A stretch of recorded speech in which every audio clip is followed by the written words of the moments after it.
Somewhere inside your bank account right now, there's a hidden ignition switch.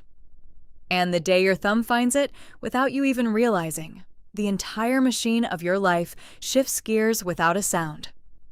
No countdown, no alarm, no confetti, but that switch is real, and it's been sitting there this whole time, buried inside numbers you scroll past every single day. Charlie Munger, one of the sharpest minds finance has ever produced, folded this entire secret into a single sentence, blunt enough to almost sound rude.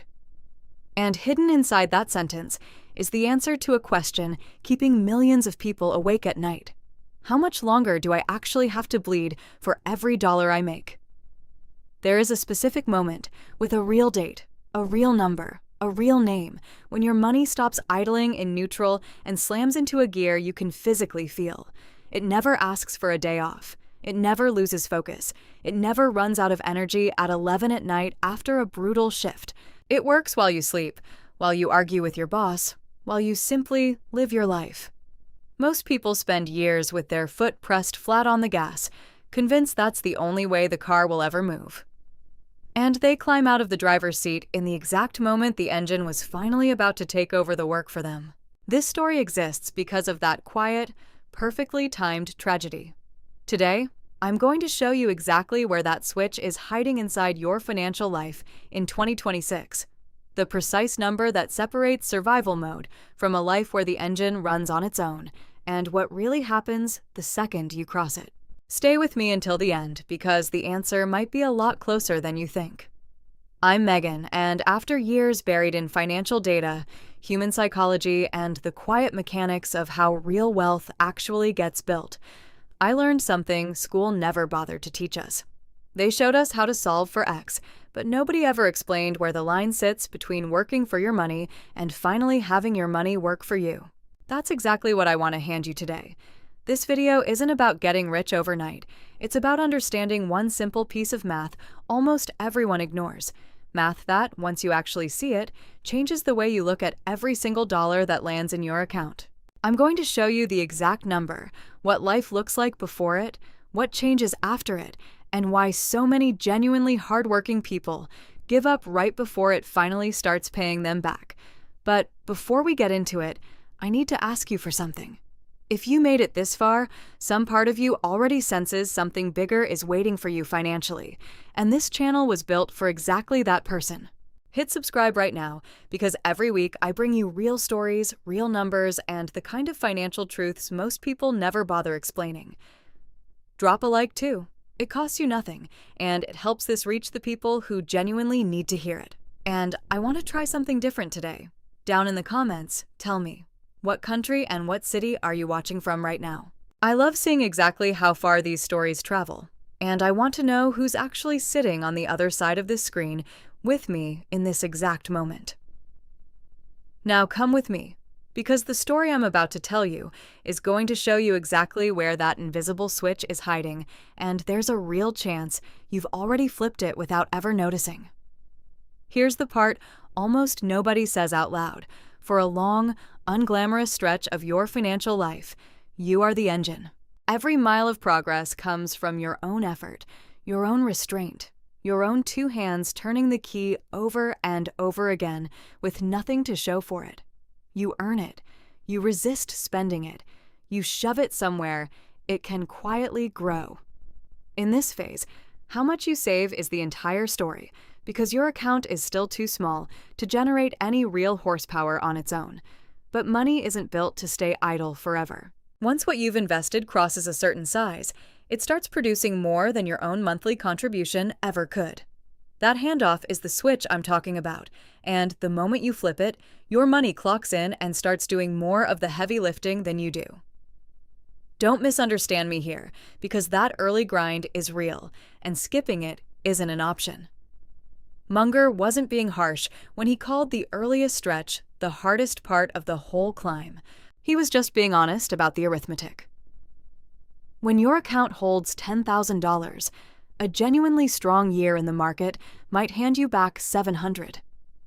That's a nice dinner, not a life change. At that size, nothing saves you except your own discipline. You trim what you can, you automate what you save so you never even see it land, and you keep feeding the account even when it feels like it's barely twitching. This is exactly where most people quit, because the payoff stays invisible for years.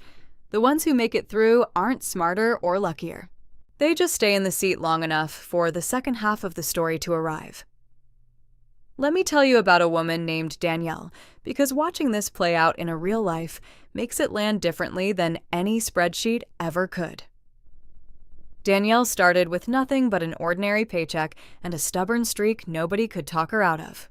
For 3 straight years, she saved like her future depended on it, packed her own lunches, kept a car running long after it should have quit, and funneled everything she could spare into simple, low-cost index funds. At the end of those 3 years, she had around $40,000, and honestly, she felt almost cheated, because the market had barely moved the needle compared to everything she'd sacrificed to get there. What she couldn't see yet was that she was quietly building the base of something much bigger. By her 7th year, she crossed the $100,000 mark, and something shifted that she could actually feel in her bones. A single average year in the market now added almost as much as she did with her own 2 hands. She had spent years shoving that engine uphill by herself, and it had finally started to turn over on its own. The reason this trips up so many genuinely disciplined people is emotional, not mathematical. We're wired to crave a reward we can see, and growth like this hands you almost nothing to look at for a long stretch. The balance creeps up by a sliver. It still looks small next to your goals, and your brain starts screaming that none of this is working.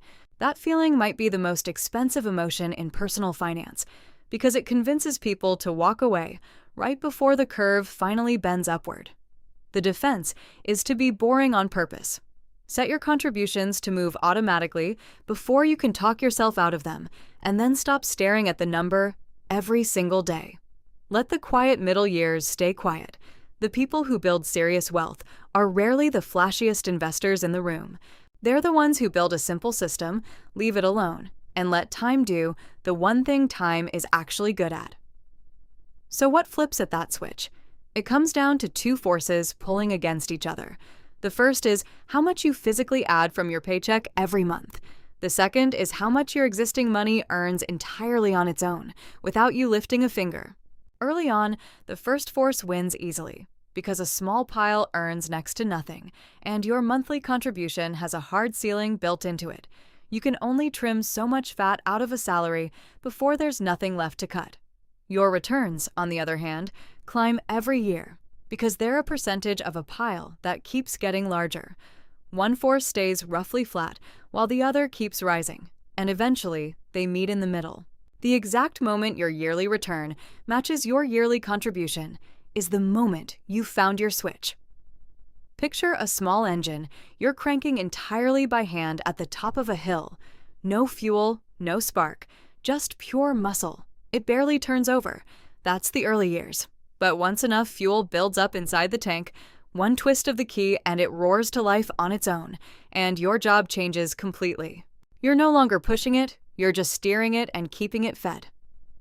Watch what that transition actually looks like inside a real account as it gets close to the switch. Say you've built your way up to $150,000 invested, and you're still adding $1,000 a month, which comes out to $12,000 across the year. In an ordinary 7% year, that pile alone earns you around $10,500 without you lifting a finger. Your own contributions that same year total $12,000. You're almost dead even, your money nearly matching you dollar for dollar. Push that balance up to $170,000 and keep the same habit, and now your returns quietly slide past your contributions. From that day forward, in a typical year, your money is officially the harder worker in the relationship. You didn't get a raise. You didn't pick up a second job. The pile simply grew large enough to out-earn the person who built it. There's a clean way to find your own number, and you can work it out tonight on the back of a receipt.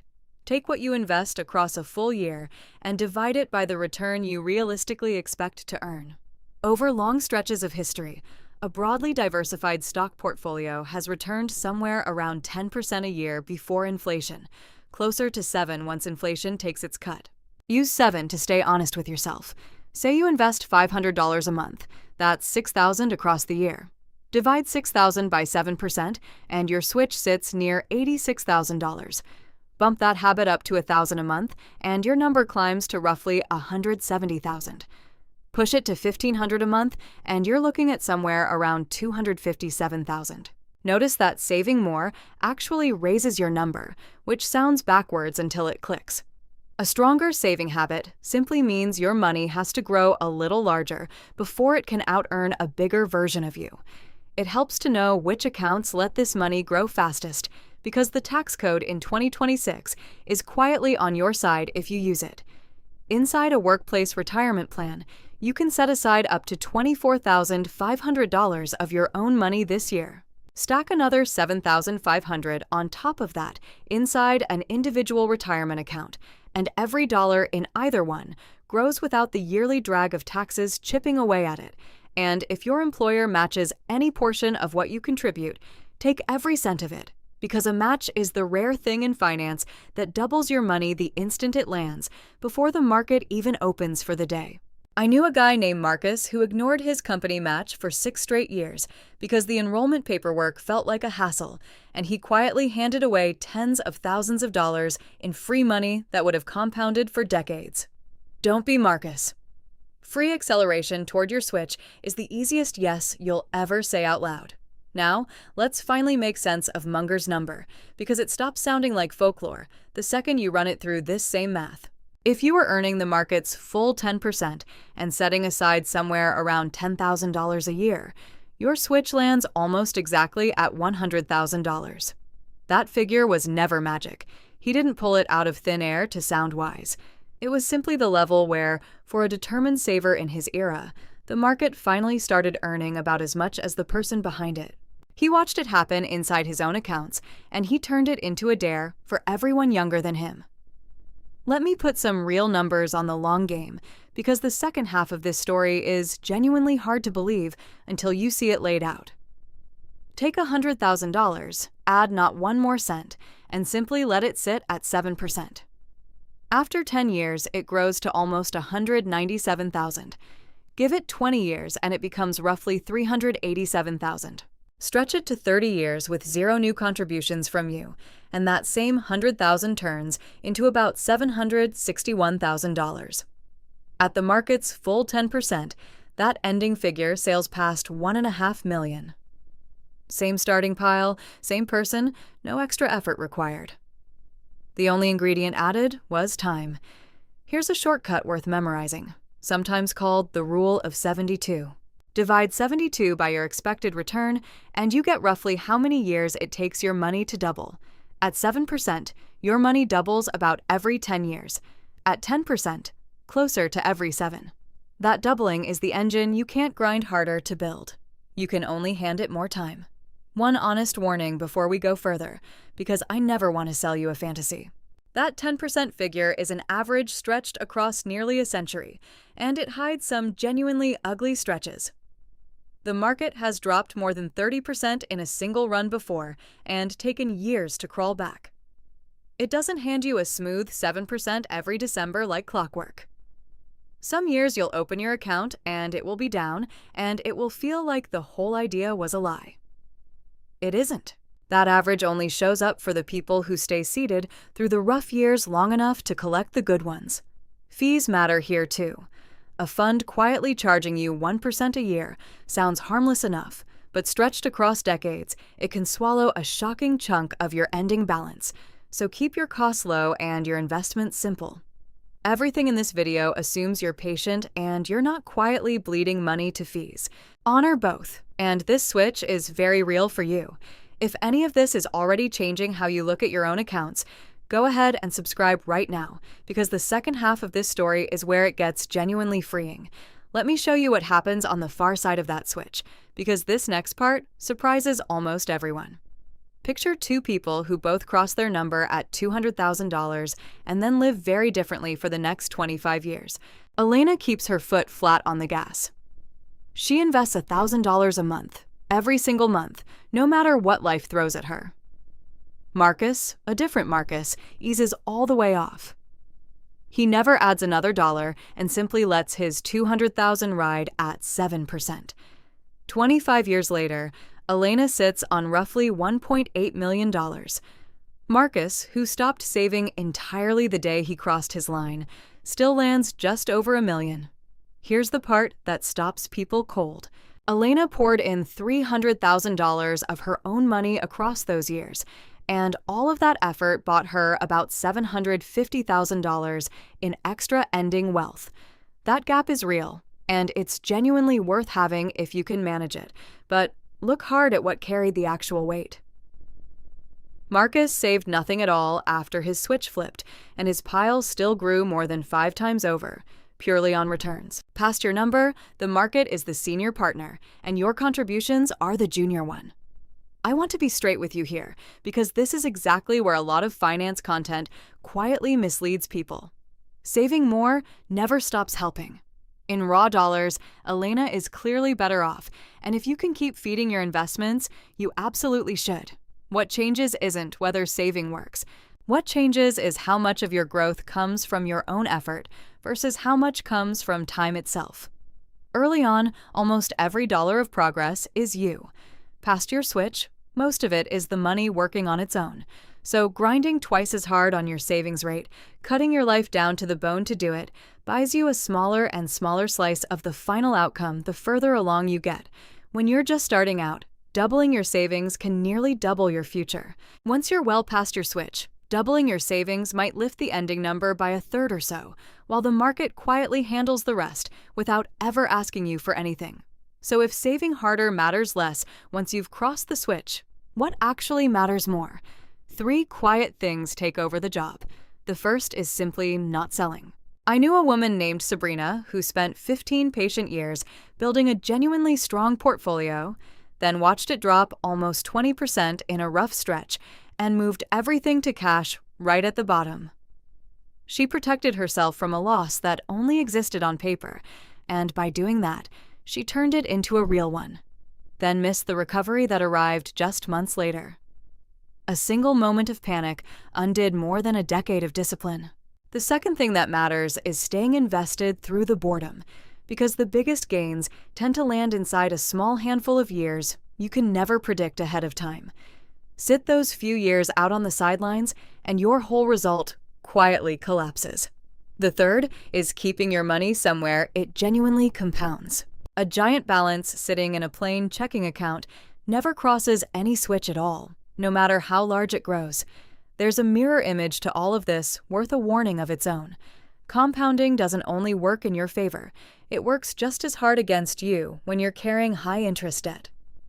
A credit card charging above 20% is an engine running in reverse, gaining speed faster than almost any investment ever could. You can't out-invest a balance like that, so before you obsess over finding your switch, clear out any debt charging you double-digit interest first. Wiping that out is the highest guaranteed return available to an ordinary person. Think of it as taking your foot off the brake before you try to pick up any real speed. Once that anchor is gone, every dollar you send toward your investments finally gets to move forward instead of fighting just to hold its ground. This is where 2026 matters, because the ground has genuinely shifted under savers in a way that quietly fools a lot of people.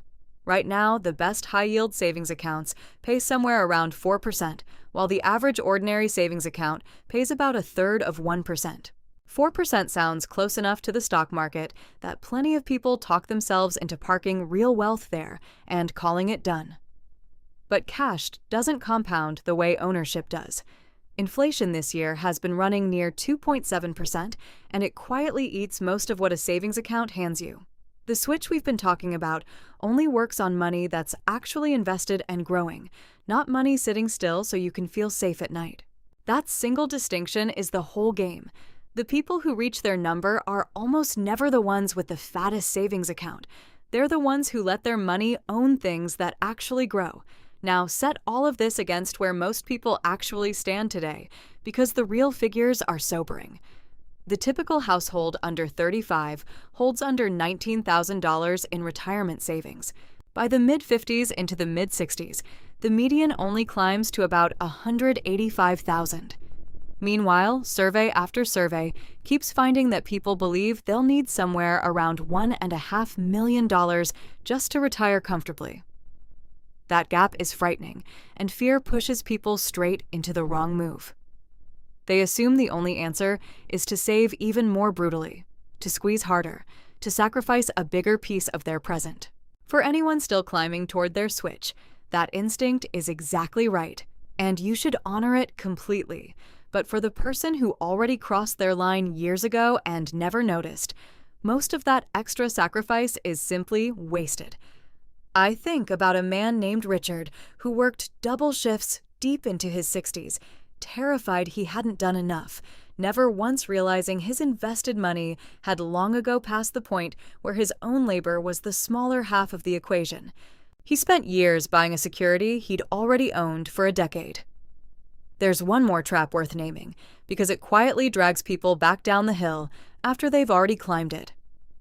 Crossing your switch once doesn't mean you stay across it forever. If you're spending balloons every time your income does, your yearly savings target climbs right along with it. And remember, a bigger saving habit pushes your switch higher too. Someone who lets their lifestyle swell can technically uncross their own line, suddenly needing a much larger pile just to keep pace with the life they've inflated. The people who genuinely win this game let their investments grow faster than their appetites do. They give themselves raises in freedom rather than only in things, and that one choice is often the difference between reaching your switch early and chasing it for the rest of your life. Let me make the reward concrete, because breathing room stays abstract until you put a real number on it. On the far side of your switch, a market averaging 7% hands someone with $300,000 invested around $21,000 in a typical year, quietly in the background while they sleep and work and live their life. That's a second income you never had to clock in for. It doesn't mean you quit everything and disappear to a beach forever.